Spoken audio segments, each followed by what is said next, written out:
Important topic के बारे में जिसको हम कह सकते हैं कि स्पिरिचुअल अवेकनिंग का एक पार्ट है, लेकिन बहुत ही दर्दनाक और बहुत ही डिफ़िकल्ट टाइम होता है ये। सो आज मुझे डिवाइनली गाइडेंस मिली है कि मुझे dark night of the soul के बारे में बात करनी चाहिए। तो dark night of the soul एक ऐसा फेज़ होता है जो कि हमें अपने आप से रूबरू करवाता है, हमें अपने आप से मिलने का, भगवान से मिलने का, भगवान से जुड़ने का मौका मिलता है। क्यों?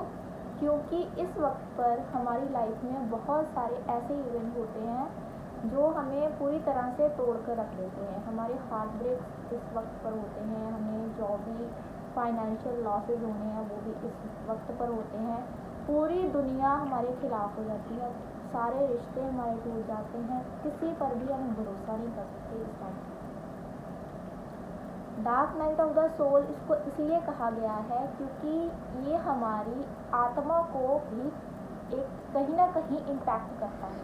ये फेज़, इस फेज़ में हम अपना सबसे बुरा वक्त देखते हैं, लेकिन इससे गुजरने के लिए भी तो हमें हिम्मत लगेगी, हमें हिम्मत चाहिए। और वो कहाँ से आती है? स्पिरिचुअलिटी से। भगवान को पता है, लॉर्ड जानते हैं कि अगर इंसान को मुश्किलें, तकलीफ़ें, पेन नहीं दिया जाएगा तब तक ये इंसान मेरे पास नहीं आएगा। और जब तक ये भगवान को पाने की कोशिश नहीं करेगा, भगवान को जानने की कोशिश नहीं करेगा, तब तक इसकी अवेकनिंग पॉसिबल ही नहीं है।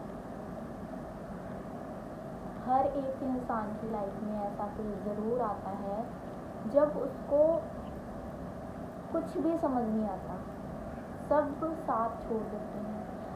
कोई भी इंसान पर भरोसा नहीं किया जा सकता सिवाय एक के, और वो हम खुद होते हैं। हमें खुद को अपना दोस्त बनाना पड़ता है इस वक्त। हम अपने गाइड खुद बन सकते हैं। क्यों? क्योंकि भगवान चाहते हैं कि हम अपनी इम्पोर्टेंस को समझें, अपनी वैल्यूज़ को समझें और अपने आप को, अपने अंदर मन को और भी गहराई से जानें। स्पिरिचुअल अवेकनिंग के टाइम पर जब dark night of the soul चलता है तब हमें अकेला कर दिया जाता है, पूरी दुनिया से अलग हो जाते हैं, किसी से बात भी नहीं करते।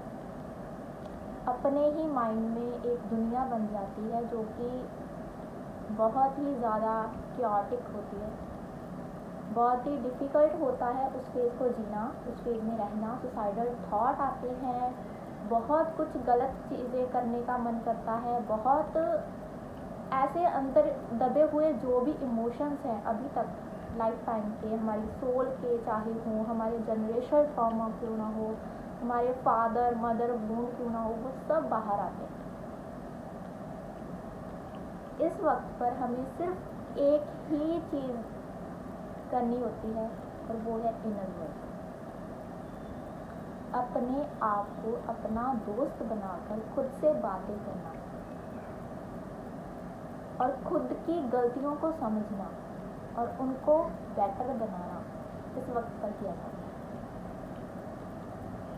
दरअसल अभी बहुत ज़्यादा ट्विन फ्लेम, सोलमेट की एनर्जी से लोग रेजोनेट कर रहे हैं, लेकिन उनको ये नहीं पता कि उनको सोलमेट से मिलने से पहले, ट्विन फ्लेम से मिलने से पहले अपनी हीलिंग करनी है, अपने आप को जानना है। जो इंसान खुद से प्यार नहीं कर सकता वो किसी और से कैसे करेगा? तो खुद से प्यार करने के लिए पहले खुद की क्लींजिंग होना बहुत ज़रूरी है। अपनी अंतर आत्मा को, अपनी अंदर आत्मा के जो भी वूंड्स हैं उनको हील करना बहुत ज़रूरी है। और ये वक्त वही होता है जब हम ये सारे ट्रॉमा को फेस करते हैं, सारे हिडन जो हमारे इमोशंस होते हैं उनको रिलीज़ करते हैं। पर्जिंग इस टाइम पर की जाती है। स्पिरिचुअल अवेकनिंग आसान नहीं है, भगवान से मिलना आसान नहीं है, लेकिन सबसे आसान भी यही है कि हम अपने आप को जान ले और हमें भगवान मिल जाएगा। स्पिरिचुअल अवेकनिंग के टाइम पर कभी ना कभी ऐसा फेज़ आता है कि जब हमें लगता है कि भगवान है ही नहीं, हमें लगता है कि ये कुछ भी नहीं है, मतलब हमें भरोसा ही नहीं होता, अगर भगवान होते तो हमारे साथ ऐसा बुरा क्यों करते हैं, ऐसा भी आता है मन में। लेकिन एक्चुअल में भगवान हमें कुछ सिखाने की कोशिश कर रहे हैं। क्या हम वो सीख रहे हैं? अपने आप से पूछिए। लोगों को पता ही नहीं है कि वो स्पिरिचुअल जर्नी में है, उनको रियलाइज ही नहीं होता। वो गलतियों पर गलतियां करते रहते हैं, गलतियों पर गलतियां करते रहते हैं, लेकिन ये नहीं सीखते कि इस सिचुएशन से हमें क्या सिखाया जा रहा है। ये सिचुएशन मुझे क्या सिखाना चाहती है, मेरे अंदर ऐसी क्या गलती है जिसको भगवान चाहते हैं कि मैं रिलीज़ कर दूँ। मेरे अंदर ऐसा बुरा क्या है कि भगवान चाहते हैं कि मैं इम्प्रूवमेंट करूँ अपनी बिहेवियर में, अपने ही व्यक्तित्व में।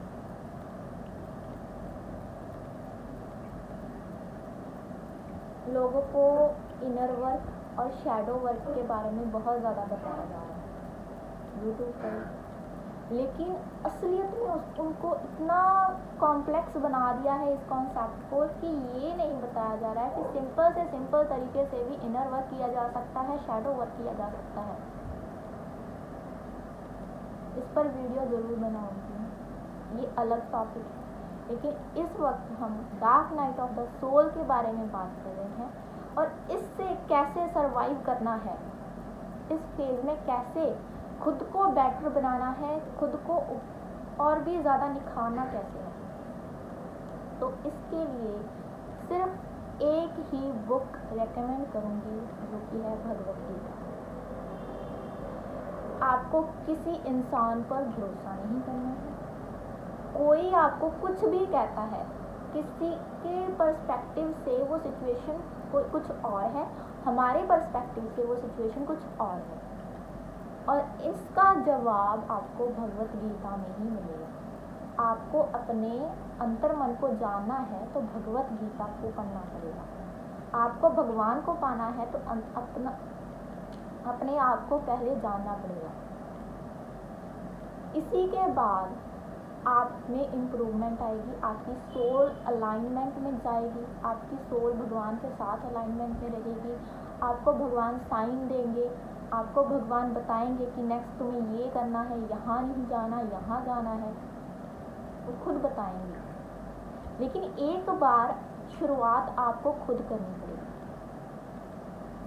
आपको अपने, पहले भी मैंने कहा है, अपना दोस्त खुद बनना पड़ेगा। मन के जीते जीत और मन के हारे हार। अब ये आपको डिसाइड करना है कि आपको जीतना है या हारना है। ये आपके ऊपर डिपेंड करता है, आपकी इच्छा शक्ति पर डिपेंड करता है। इस वक्त में जो भी सिखाया जा रहा है, सीखने की पूरी कोशिश कीजिए। मैं जानती हूँ कि इस वक्त पर भक्ति आपकी पीक पर पहुँच जाती है।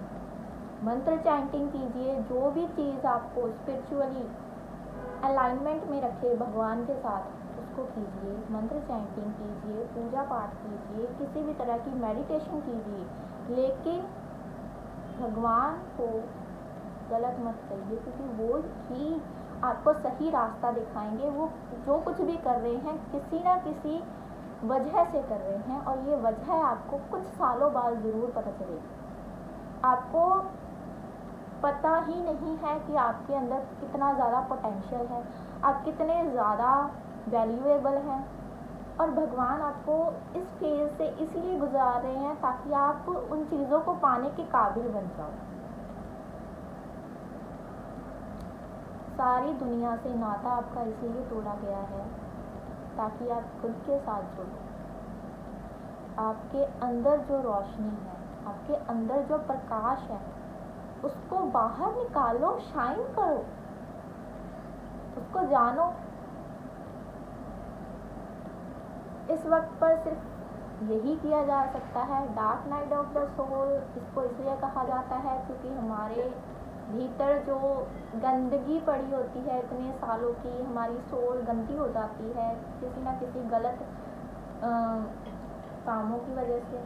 गलत कर्मा हम क्रिएट कर लेते हैं, गलत लोग हमारे साथ जुड़ जाते हैं, गलत चीज़ें हो जाती हैं हमारे साथ हमारी लाइफ टाइम में, बहुत एक्सपीरियंस होते हैं जो हाँ अंदर सप्रेस रह जाते हैं और वो हमारी सोल को कैर करके रख देते हैं। और हम सोचते हैं कि हमारे साथ अच्छा क्यों नहीं हो रहा। जिस एनर्जी में हम खुद होते हैं वही एनर्जी हम दुनिया से भी अट्रैक्ट करते हैं। तो पहले क्लींजिंग चलेगी, फिर हीलिंग होगी, उसके बाद आप शांत करोगे। और ये मैं जानती हूँ कि मुश्किल है लेकिन पॉसिबल है और आप करोगे। इस पेज से मैं तो निकल गई हूँ और मेरा पर्पस है कि आप सबको गाइड करूँ। मुझे ये पर्पस सौंपा गया है कि अब मैं दूसरों की अवेकनिंग करवाऊँ, बताऊँ कि भगवान क्या है, बताऊँ कि यूनिवर्स किस तरह से काम करता है, बताऊँ कि यूनिवर्स किस तरह से आपको सरप्राइज देता है, किस तरीके से आपकी हीलिंग करता है, किसी ना किसी वे में वो आपके साथ जुड़ा हुआ है। और इस सब के लिए पहला स्टेप आपको खुद लेना पड़ेगा। इस वक्त आपको कुछ नहीं करना है, मेडिटेट कीजिए, भगवत गीता पढ़िए, खुद के साथ बातें कीजिए। जो बीत चुका है, जो गलत हुआ आपके साथ, वो इमोशन जो अंदर सप्रेस रह गए उनको बाहर निकालिए, पर्जिंग कीजिए। रोना आ रहा है रो लीजिए, कोई बात नहीं, लेकिन अलग अलग तरीके ढूंढिए अपने आप को हील करने। जो चीज़ें आपको खुशी देती है वो कीजिए। मुश्किल वक्त है लेकिन वक्त गुजर भी जाता है, कैसा भी हो, अच्छा बुरा सारा वक्त तो गुजर ही जाता है। श्री कृष्ण आपको रास्ता ज़रूर दिखाएंगे। हो सके तो एक एडवाइस और देती हूँ कि भगवत गीता में, सारी भगवत गीता तो मुझे पता है नहीं पढ़ पाओगे, लेकिन कुछ तो पढ़ भी लेंगे। लेकिन एक चैप्टर है कर्म योग, उसको ज़रूर पढ़िए, हेल्पफुल होगा आपके लिए इस वक्त पर। और समझने की कोशिश कीजिए अपनी ज़िंदगी को, खुद को, अपनी सोल को। आप ये बॉडी नहीं हो, आप वो आत्मा हो जो इस शरीर में है, और वो आत्मा परमात्मा से मिलने आई है। इस धरती पर जो भी उसको करने के लिए भेजा गया है, जो कर्मा उसने करना है वो करके वो वापस चली जाएगी। और वो कहाँ जाएगी ये आपके इस लाइफ टाइम के कर्म डिसाइड करें। अगर करना ही है कुछ तो भगवान से जुड़े रहिए और भगवान के पास भी जाइए।